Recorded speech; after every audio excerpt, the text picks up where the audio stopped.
Bonjour et bienvenue sur Polysoutien, le podcast qui prend soin de vos amours. Nous faisons aujourd'hui connaissance avec Faustine qui utilise un nom d'emprunt. Tout le monde n'a pas la chance de pouvoir découvrir tôt que c'est un mode relationnel moins courant qui est celui qui nous convient le plus. Faustine, ainsi, a découvert sur le tard la notion des amours pluriels. Elle va nous raconter comment et pourquoi elle a choisi de se l'approprier. Si vous voulez soutenir ce podcast, vous pouvez toujours faire un don sur mon compte Patreon. Vous pouvez bien entendu me suivre sur mes réseaux sociaux. Tous les liens sont en description. Je laisse maintenant la place à Faustine. Restez à l'écoute. Bonjour Faustine. Bonjour. Est-ce que tu peux commencer par te présenter, s'il te plaît ? Alors, je suis Faustine, j'ai 28 ans. Je travaille dans le domaine médical. Est-ce que je peux te demander, pour commencer, quel est ton souvenir de crush sentimental, amoureux, le plus tôt dont tu te souviennes ? Depuis la petite enfance, quoi, en gros. Je pense que c'était en grande section, un certain Félix, qui, dans mes souvenirs, il avait sauté une classe et j'étais très triste qu'il passe en CP et moi je restais en grande section. Est-ce que tu te souviens au cours de ton enfance, ton rapport aux sentiments amoureux en général, à l'amour ? Je crois que je voyais, donc moi je suis hétérosexuelle, donc je pense que je voyais un peu l'autre sexe comme une... j'avais peur en fait jusqu'à mes 16 ans en tout cas.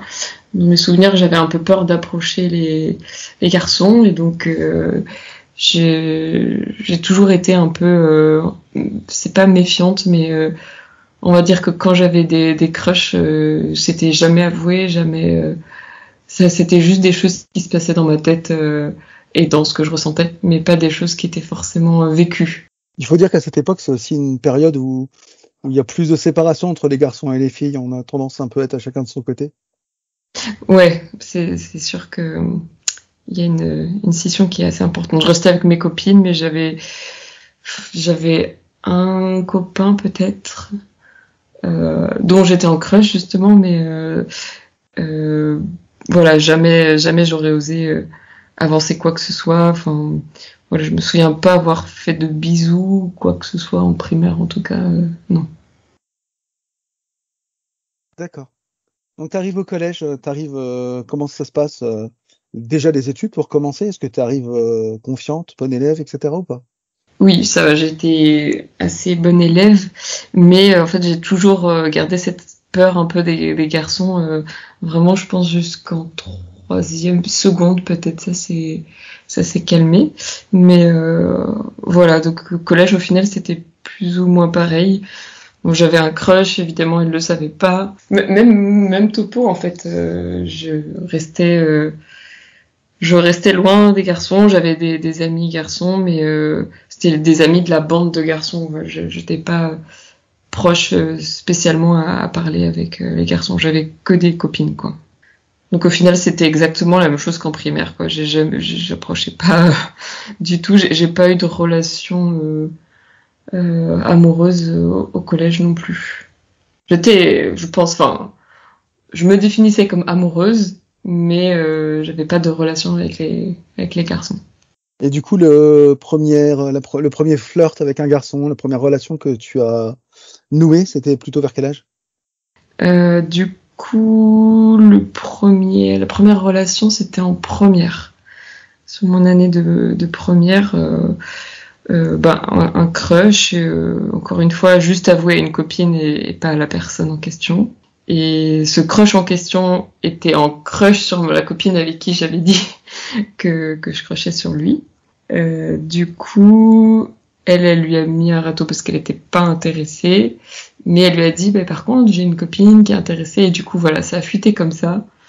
Et on a fini par commencer à se parler et puis par se mettre ensemble en couple. Ah, c'est rigolo, le parrainage par la copine. Oui, voilà. Et du coup, donc là, à ce moment-là, t'es déjà entré au lycée. Comment s'est passée la fin du collège ? T'as eu ton brevet, j'imagine ? Oui, j'ai eu mon brevet. J'ai fait une année de seconde qui était spécialisée dans le domaine santé et social. Et du coup, c'était une classe que avec des filles. Enfin, il devait y avoir sur 35 élèves, il devait y avoir peut-être 3 ou 4 garçons. Et du coup, on était vraiment quand même une classe très très féminine. Et du coup, encore une fois, en seconde, j'avais que des copines. Et alors si, en fait, je mens un peu parce que en fin de seconde, j'ai eu une relation virtuelle avec un garçon. Je pense que ça m'a permis d'appréhender un peu moi qui avais, comme je disais, très très peur des hommes. Cette relation virtuelle, ça a permis de mettre un peu à distance, je pense, ce qui me faisait peur chez les hommes et de me mettre un peu en confiance pour voilà, débuter un début de relation. Alors c'était une relation virtuelle, donc que par message, par appel. C'était de base pas vraiment une relation amoureuse, mais plutôt amicale. Mais on va dire que après, par la force des choses, c'est devenu plutôt une relation aussi amoureuse. Mais voilà, exclusivement virtuelle, quoi. Donc tu es désormais au lycée. Comment ça se passe? Au lycée, j'ai vécu des choses pas évidentes dans ma vie personnelle. Voilà, il y a eu des très très bons moments et des moments très très difficiles. Voilà, donc c'était un peu la dualité de tout ça. Scolairement, ça se passait bien, mais voilà, on va dire que le reste sur le plan personnel, ça a été très compliqué. J'ai perdu mon père en fait, donc voilà, il y a eu la maladie, le décès, donc ça a été quand même gros chamboulement. Des moments difficiles, quoi. Voilà. T'es arrivé à t'y retrouver à l'école malgré tout, enfin au lycée? Ouais, au lycée, je maintenais le cap avec les cours. Donc tu reçois ta première vraie relation en réel. Et comment ça se passe, celle-là? Et du coup, ma première relation réelle, c'est un gros coup de foudre. Voilà, il y a presque 1 an de crush, donc je suis vraiment, on va dire, à fond. Le moindre petit contact, ça me fait... Enfin voilà, c'est le premier sentiment, je pense, amoureux que j'ai ressenti, on va dire, dans la vraie vie, quoi, un peu dans ma chair. Et voilà, ça se passe très bien. Je suis très amoureuse, vraiment, comme un premier amour, quoi, un peu innocent, un peu naïf, un peu... on se connaît pas encore, enfin... On va dire qu'on n'était pas amis avant, donc on apprend à se découvrir l'un et l'autre tout en grandissant. En même temps, enfin, quand on est adolescent, je trouve que c'est une période assez particulière où on se connaît pas encore bien, donc on apprend à la fois à découvrir ce que c'est une relation amoureuse et se découvrir aussi nous-mêmes en tant qu'être humain, quoi, en tant que personne. Donc c'est premier amour de lycée à 17 ans, tout ce qui est de plus, on va dire, classique d'une relation, je pense, d'ado. C'était un camarade de classe, c'est ça? C'était un camarade de classe, oui. Donc t'es en seconde lorsque tu entres en relation avec cette personne? Fin de première. Fin de première, voilà, on se met ensemble. Après, donc, moi je pars pour les études médicales, donc des études qui sont assez exigeantes et qui demandent des sacrifices, pas mal. Donc je sacrifie ma vie, on va dire, sociale et j'ai que les études et ma vie amoureuse, quoi, que lui et mes études. Et en fait, ce qui se passe, c'est en parallèle, donc ce fameux ami virtuel, en fait, je réalise que c'est quand même très ambigu dans notre amitié. C'est quand même des messages assez tendres de je t'aime, de t'es important pour moi, etc. Qui sont réciproques. En fait, à ce moment-là, je me disais pas amoureuse de lui. Voilà, c'était quelqu'un que j'aimais énormément, mais voilà, il y avait la case amoureux, la case ami, et lui, c'était la case ami. À ce moment-là, dans ma tête. Et voilà, du coup, je continue cette relation, on va dire réelle avec mon amoureux, et cette relation virtuelle qui était sûrement peut-être ambiguë parfois, amicale, en virtuel. Et en fait, petit à petit, je pense que je me rends compte que je suis également amoureuse de cette relation que j'ai en virtuel. Et là, ça commence à devenir un peu le bazar pour moi. Donc là, on est sur les premières années d'études sup, donc vers 19-20 ans. Je finis par me sentir pas bien en fait dans cette position d'avoir à entretenir. Je sens bien en fait que c'est pas que de l'amitié que je ressens pour cette personne en virtuel que je n'ai jamais rencontré. Je sens que c'est plus fort que ça. On s'appelle quand ça va pas. Enfin, je sens que c'est vraiment plus que de l'amitié. Et moi, ça commence un peu à me chiffonner, à me déranger. En fait, que mon copain dans la vraie vie soit pas au courant de ça. Et un jour, je décide de lui dire. Donc, si je comprends bien, au moment où tu entames ta relation, au moment où tu entames cette relation dans le réel, en fait, tu n'as pas du tout évoqué l'existence de cette personne sur Internet, on va dire. Tu n'en as pas parlé du tout, c'est ça? Alors si, j'ai parlé de cette relation virtuelle en précisant que la relation était amicale, que c'est un ami et que je l'ai jamais vu. Enfin voilà, si évidemment il est informé, il sait que cette personne existe, il sait que cette personne existe et que je l'ai jamais vue. Je lui ai expliqué les circonstances de survenue de notre rencontre mais du coup il y a un moment je sens que ça commence à être plus que de l'amitié et donc je décide de lui en parler. Bon, c'est fait évidemment de manière très maladroite et très, voilà, je pense que à l'époque, j'étais vraiment très, enfin, il y a eu pas mal d'erreurs de fait. S'ensuit des mois et des mois atroces où ça va pas du tout entre nous. Il se referme et il se braque, il se bloque complètement. Et moi, j'ai plus accès du tout à lui. Enfin, il est vraiment renfermé. Et donc on continue de se voir pendant plusieurs mois, pas comme si de rien n'était, on essayait d'en parler, mais vraiment notre relation se dégrade de manière très importante, où j'en souffre moi beaucoup parce que du coup j'ai plus de messages, j'ai plus de tendresse, j'ai plus d'amour et des fois, j'ai été même ignorée, quoi. Je me rappelle de semaines entières sans message de sa part. Enfin, voilà, moi, ça a été très, très difficile à vivre. En lui exprimant mon mal-être de notre relation, il me dit qu'en fait, voilà, ça va pas et que lui, il veut me quitter. Enfin, il me quitte, en fait, pour cette raison. Donc, on se sépare pendant 1 an et demi. Moi, du coup, cette personne en virtuel que je n'avais jamais vue, je me dis c'est l'occasion pour tester. Enfin voilà, c'est maintenant que c'est fini, allons-y. Donc je rencontre cette personne en vrai. Et il habitait loin? Très loin, très très loin. Mais t'avais quel âge à cette époque? Donc à cette époque, 20 ans. 20 ans, d'accord. Ça n'a pas dû être évident de trouver le budget pour aller voir quelqu'un aussi loin. Ouais, surtout en étant étudiante, oui. 20 ans, donc je prends l'avion, je vais rencontrer cette personne, et là, je pense que l'un comme l'autre, comme on avait notre vraie vie, parce que lui aussi, en fait, il était en couple au début, où on était déjà un peu dans une phase de flirt ou quoi, il était en couple aussi. Et donc là, on est tous les deux, entre guillemets, prêts à vivre cette histoire d'amour qu'on n'a jamais eu l'occasion qu'on n'a jamais pu vivre en fait.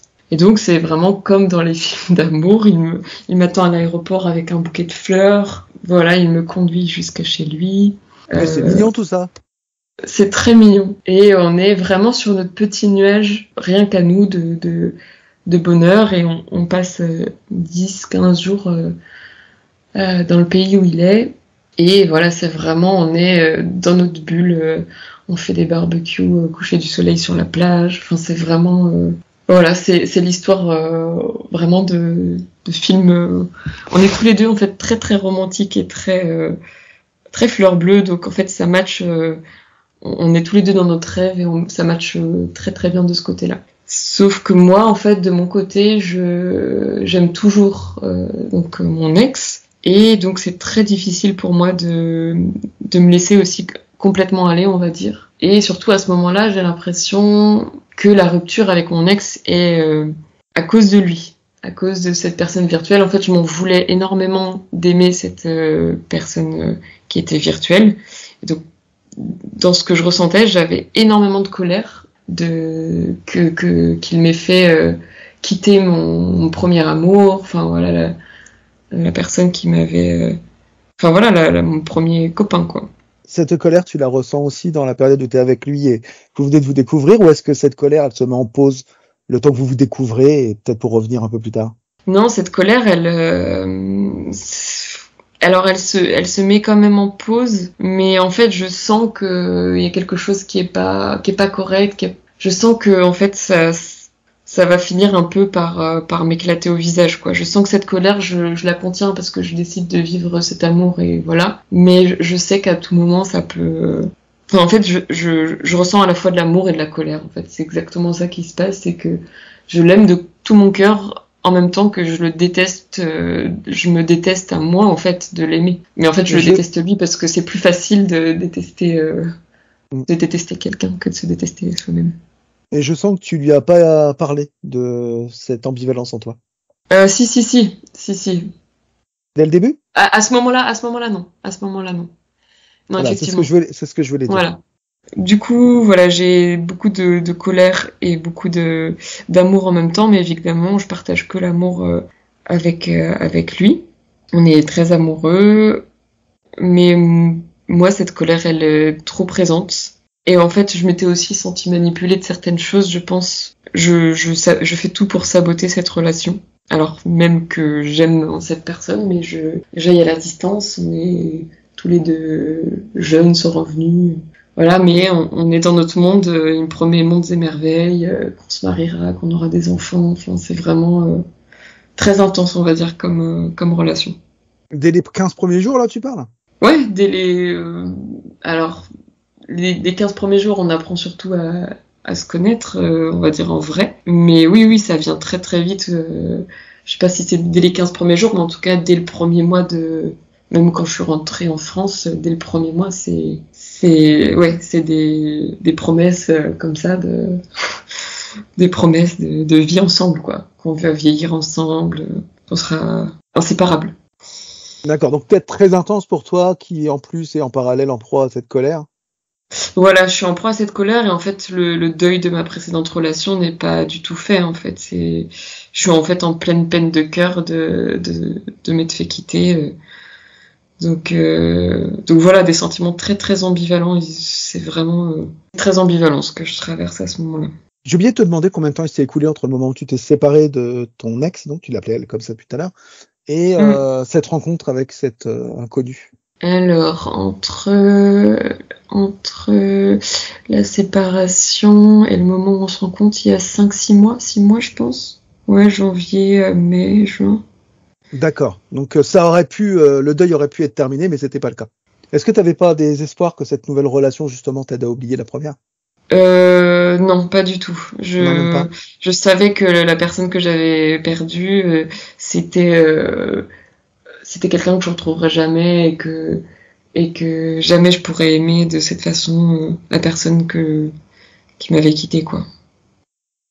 Surtout que votre relation avait l'air de vraiment bien se passer avant que tu lui dévoiles l'existence de cette seconde personne. Alors, oui, après notre relation se passait bien, mais comme toute relation d'adolescent, on avait vraiment des grosses difficultés à communiquer et j'ai eu toujours du mal à ressentir son amour pour moi. Il n'exprimait pas beaucoup ses émotions et donc moi j'avais du mal un peu à rentrer en connexion avec son amour et donc je me sentais pas vraiment aimée dans cette relation. Moi j'étais très amoureuse et je donnais beaucoup.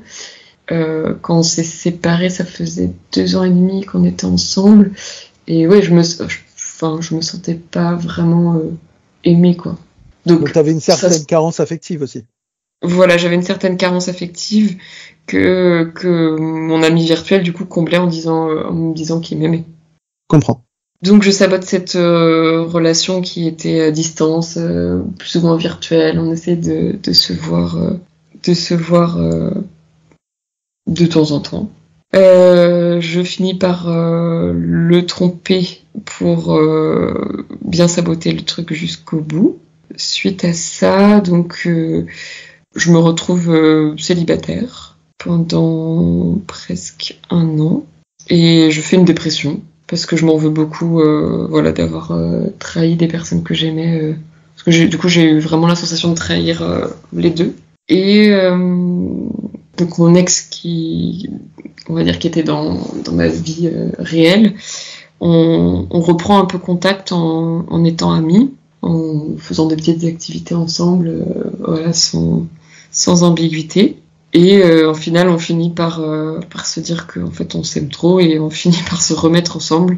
Donc, au bout d'1 an et demi de rupture. Donc, il y a eu 6 mois avant que je rencontre la personne, 3-4 mois de relation avec la personne virtuelle. Et puis après, voilà, on se remet ensemble au bout d'1 an et demi de rupture. Et donc, je lui avoue pas tout de suite que j'ai vécu cette autre relation. Donc, on se remet ensemble en août, ouais, c'est ça. Et en septembre, on parle de ce qui s'est passé un peu pendant 1 an et demi, quoi. Dans les grandes lignes. Mais du coup, voilà, je lui dis à peu près 1 mois après que j'ai vécu cette relation. Mais ça pose pas plus de soucis que ça. C'est parce que t'avais justement pas mal attendu avant de la commencer. Il le sait, ça? Oui, je pense il était au courant. Oui. Donc c'est peut-être que pour ça qu'il l'a bien pris, ou juste il s'en foutait, il se disait de toute façon on n'était pas ensemble, point barre. Oui. Après, je pense que ça lui avait fait beaucoup de mal quand je lui avais annoncé que j'avais cette autre relation en parallèle. Et donc ça a quand même réouvert un peu les plaies de cette trahison pour lui. Mais en tout cas, il a décidé de pas en faire un sujet.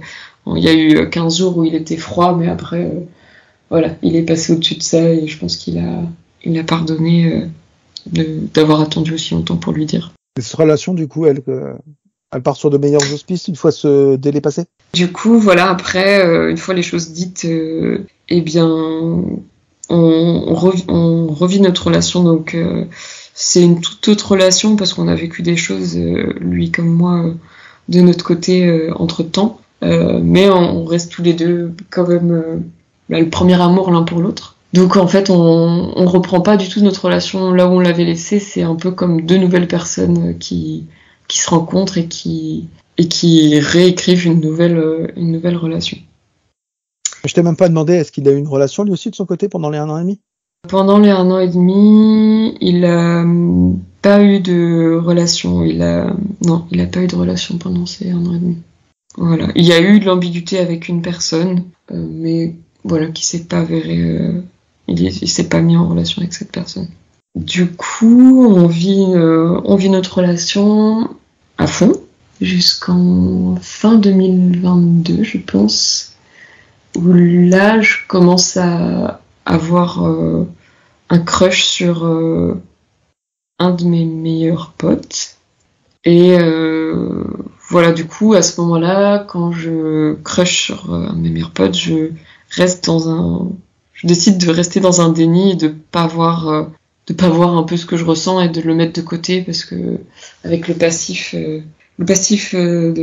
notre histoire, je voulais pas du tout remuer le couteau dans la plaie, on va dire. Donc pendant 1 an, à chaque fois que je vois cet ami, je sens que c'est plus fort que de l'amitié, mais rien ne transparaît, rien ne me trahit et je reste la polyamoureuse qui s'auto-convainc qu'elle est monogame, quoi. Donc voilà, on reprend notre relation en 2017 et il y a 6 ans qui se passent comme ça. Je me rends compte que donc je retombe amoureuse de quelqu'un. Ce déni s'installe pendant 1 an et je sens qu'il y a un moment où c'est pareil, un moment de rupture où je peux plus contenir les sentiments. Et cette fois-ci, donc, j'annonce à cet ami que j'ai des sentiments et le lendemain, là pour le coup, j'ai tout de suite... En fait, le déni est sorti comme ça lors d'une soirée. Le lendemain, j'en parle directement à mon copain. Et donc là, c'est très compliqué parce qu'on retraverse des phases douloureuses, on va dire, de notre relation, de notre passé. On retraverse les phases de distance, de mise à distance, de moments froids. C'est très compliqué à vivre pour lui, comme pour moi, mais pour lui qui avait très mal vécu la première fois. Est-ce que dans cette période, tu as le temps de te poser la question de ce que tu veux de cette relation que tu as, qui maintenant fait quelques années quand même, donc c'est une histoire plutôt construite. Est-ce que tu as le temps de te poser la question de qu'est-ce que tu veux de cette relation maintenant que tu sens que tu as une deuxième relation naissante, en tout cas des sentiments pour quelqu'un d'autre? Tu as la peur qu'il te quitte? Comment ça se passe? Est-ce que tu t'y attends peut-être même? Oui, j'ai la frousse, vraiment la frousse qu'il me quitte. Mais je me voyais pas faire comme la première fois et maintenir un secret comme ça et que c'était trop lourd à porter pour moi ce secret. Et là, je me dis, je peux pas peux pas vivre les deux relations, une dans l'ombre et une au jour. Voilà, là il faut que je le dise, quoi. C'est plus fort que moi. Je me dis, je peux pas. C'est quelque chose de trop important pour moi pour que je le garde pour moi. Donc à ce moment-là, j'ai très peur qu'il me quitte, mais il faut que je le dise, quoi. Sans me questionner sur. Enfin, pour moi, j'étais juste ce que je lui ai dit à ce moment-là. En fait, c'est voilà, j'ai des sentiments pour cette personne. Du coup, en fait, on avait convenu quand j'avais dévoilé mes sentiments qu'on arrêtait de se parler avec cette relation. Et donc, j'étais vraiment en grosse crise de larmes. Et donc, j'ai dit à mon copain, bah voilà, je suis amoureuse de cette personne, on a décidé d'arrêter de se parler. Donc là, c'est très dur pour moi. Et en fait, voilà, je pars du principe que ça ne peut pas coexister, en fait. Je pars du principe qu'il faut que je supprime ce deuxième amour pour pouvoir faire vivre le premier au grand jour. D'accord, donc t'es presque dans une demande de réconfort quelque part.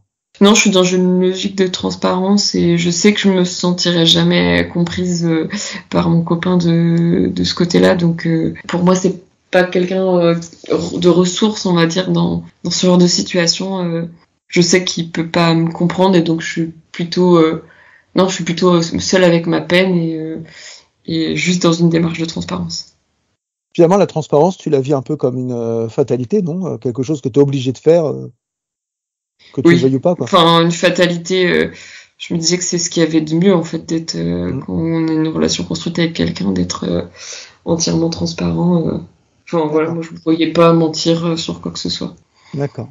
Donc ça dure longtemps, cette période où il le prend difficilement ? Un peu le même schéma que la première fois, mais un peu moins intense, parce qu'à ce moment-là, on habite ensemble. Parce entre-temps, on avait aménagé ensemble. Mais voilà, des mises à distance, voilà, c'est comme un petit coquillage qui se referme sur lui, quoi. Une huître qui se referme. Et moi, j'ai plus accès à lui, en fait, tout court, parce qu'il se braque un peu, quoi. Donc, un peu le même schéma, en moins intense, mais quand même, on est tous les deux un peu malheureux de ce qui se passe.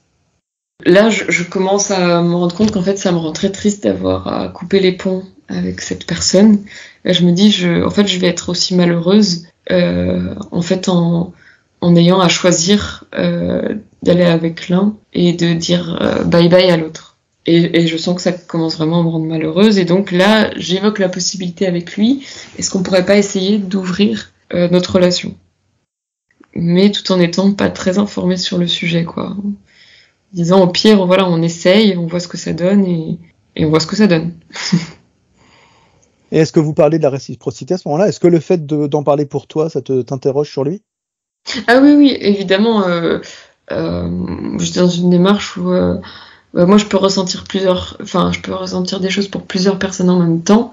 Si toi c'est ton cas, là on en discute et puis on ouvre carrément notre relation pour vivre lui comme moi des relations plurielles, quoi. Mais que lui veut pas voilà, avoir des relations plurielles. Et donc il te donne un nom aussi pour toi et ce garçon ? Non, il me dit ok, mais sous certaines conditions. Voilà, je pense qu'il avait besoin d'y aller étape par étape, d'y aller doucement, tranquillement, quoi. C'était nouveau pour lui, quand même plus ou moins nouveau pour moi aussi. Enfin, c'était complètement nouveau pour moi aussi. Et du coup, il me dit ok, mais on y va doucement. Et cette autre relation, du coup, ça n'a pas du tout été doucement, ça a aussi été tout de suite très intense. Et donc, mon copain n'est pas du tout ok avec la façon dont ça se passe. Je respecte pas, en fait, ce que lui me donnait comme cahier des charges à respecter. Voilà. Sur le fait d'y aller tranquillement, ça n'a pas été le cas, selon ce que lui il attendait. Donc, c'est très compliqué entre nous. Et j'arrive à un point de rupture où je peux pas... c'est difficile pour moi d'avoir à vivre les choses, mais que à moitié ou à demi-mesure. Je finis par lui dire que en fait, comme lui n'envisage pas du tout les relations plurielles, je sens qu'il y a un déséquilibre dans notre relation. Et donc je finis par lui dire que je préfère que notre relation s'arrête plutôt que d'être, encore une fois, malheureuse dans ce que lui il attend de moi et que moi j'arrive pas à répondre comme besoin et comme besoin de relation. Et du coup, ça générait aussi dans mon autre relation beaucoup de tension, de frustration, d'incompréhension, de rejet. Du coup, ça marchait ni d'un côté ni de l'autre, quoi. Parce que du coup, il fallait se restreindre, il y avait des règles à respecter. Du coup, ça me mettait en colère quand les règles n'étaient pas respectées.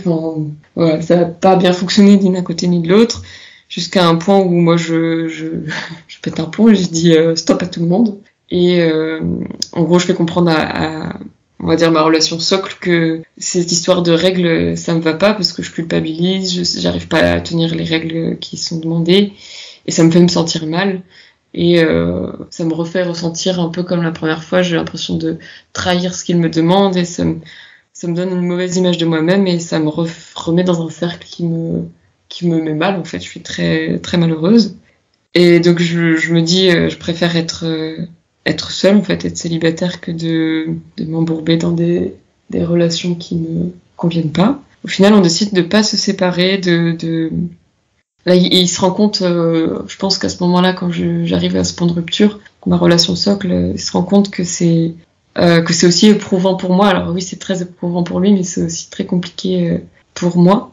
Et donc là, du jour au lendemain, on va dire, il change d'attitude. On passait des mois quand même assez compliqués, lui et moi. Et là, il change d'attitude quand j'évoque la rupture. Il devient tout ce que j'ai attendu pendant des années au niveau de l'amour et de l'attention. Là, il se met à me partager des choses qu'il m'avait jamais partagées, à exprimer ses émotions, ses sentiments. Il change de visage vraiment. Je sais pas si c'était pour me récupérer, me rattraper ou quoi, mais en tout cas, je découvre une autre phase de sa personnalité. Ça faisait quand même 8 ans, 6 ans plus 1 an et demi, plus 2 ans et demi, 6, 7, 8, 8 ans et demi, qu'on était en relation amoureuse. Et là, je me rends compte à ce moment-là qu'en fait, il tient à moi et qu'il m'aime. Parce que je pense que jusqu'à ce moment-là, je pensais qu'il était attaché à moi, mais j'avais jamais ressenti son amour. C'est toujours ce même problème de tout début de relation. J'avais du mal à ressentir son amour. Et à partir de ce moment-là, j'ai commencé à ressentir son amour. Finalement, du coup, sur les règles, il devient, on va dire, je pense qu'il met ça de côté. Mais je pense qu'il vit très mal les choses. Et jusqu'à en mars de cette année, cette deuxième relation, c'est fini. Et donc maintenant on est dans une relation monogame, mais en sachant que moi entre-temps j'ai fait un coming out polyamoureux. Et voilà, on a beaucoup discuté du coup autour du polyamour et des relations non exclusives. Et à quel moment est-ce que tu commences à te renseigner sur vraiment la mise en place et qui te mène jusqu'au polyamour ? On va dire mi-2023, début 2023, au moment en fait où je me rends compte que j'aime ce meilleur ami plus que comme un ami et que c'est la deuxième fois que ça m'arrive. Et là je commence à me dire ok, je suis bizarre, y a peut-être des gens qui sont bizarres comme moi, je vais essayer de me renseigner. Et donc voilà, là j'ai découvert que j'étais pas toute seule dans ce bateau.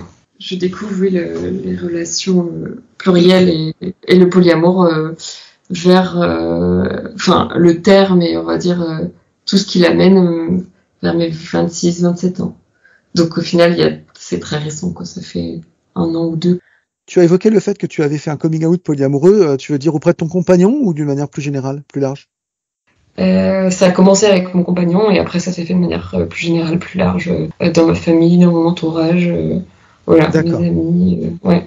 En fait, pour moi, c'était vraiment primordial de pouvoir. J'avais du mal à le cacher, en fait. C'était trop une partie de moi importante pour que j'en parle pas autour de moi.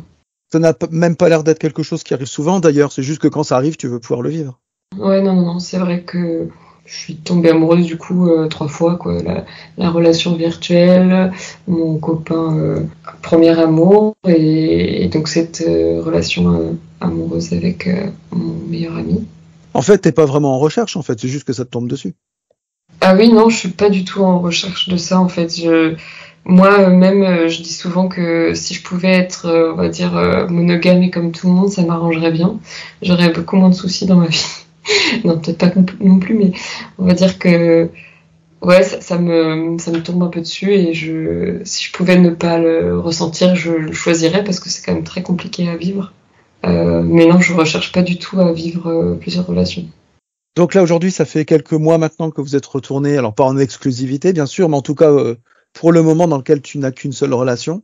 Ça se passe bien? Vous parlez encore avec ton compagnon? Vous en parlez encore du fait que, enfin, je sais pas, moi, de se renseigner sur le sujet? Oui, on continue d'en parler. Lui, il sait très bien, mais depuis le début, hein, qu'il est pas du tout intéressé par le fait d'avoir d'autres relations. Et je pense que moi, je lui explique aussi beaucoup que ça me génère un peu comme un déséquilibre entre nous, pas dans le sens où j'ai parfois du mal à me sentir comprise. Parce que lui ressent pas des choses pour plusieurs personnes en même temps. Et du coup, des fois, je me sens un peu seule, quoi, à vivre ça. Tu t'es rendu à des cafés polis, peut-être?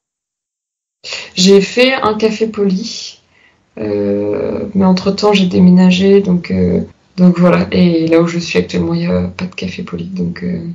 On va donc attaquer maintenant les questions de fin de podcast. Est-ce que tu peux me dire aujourd'hui ce que tu as l'impression que le polyamour a apporté à ta vie, d'une manière générale? Alors, à ma vie, ça m'a apporté vraiment beaucoup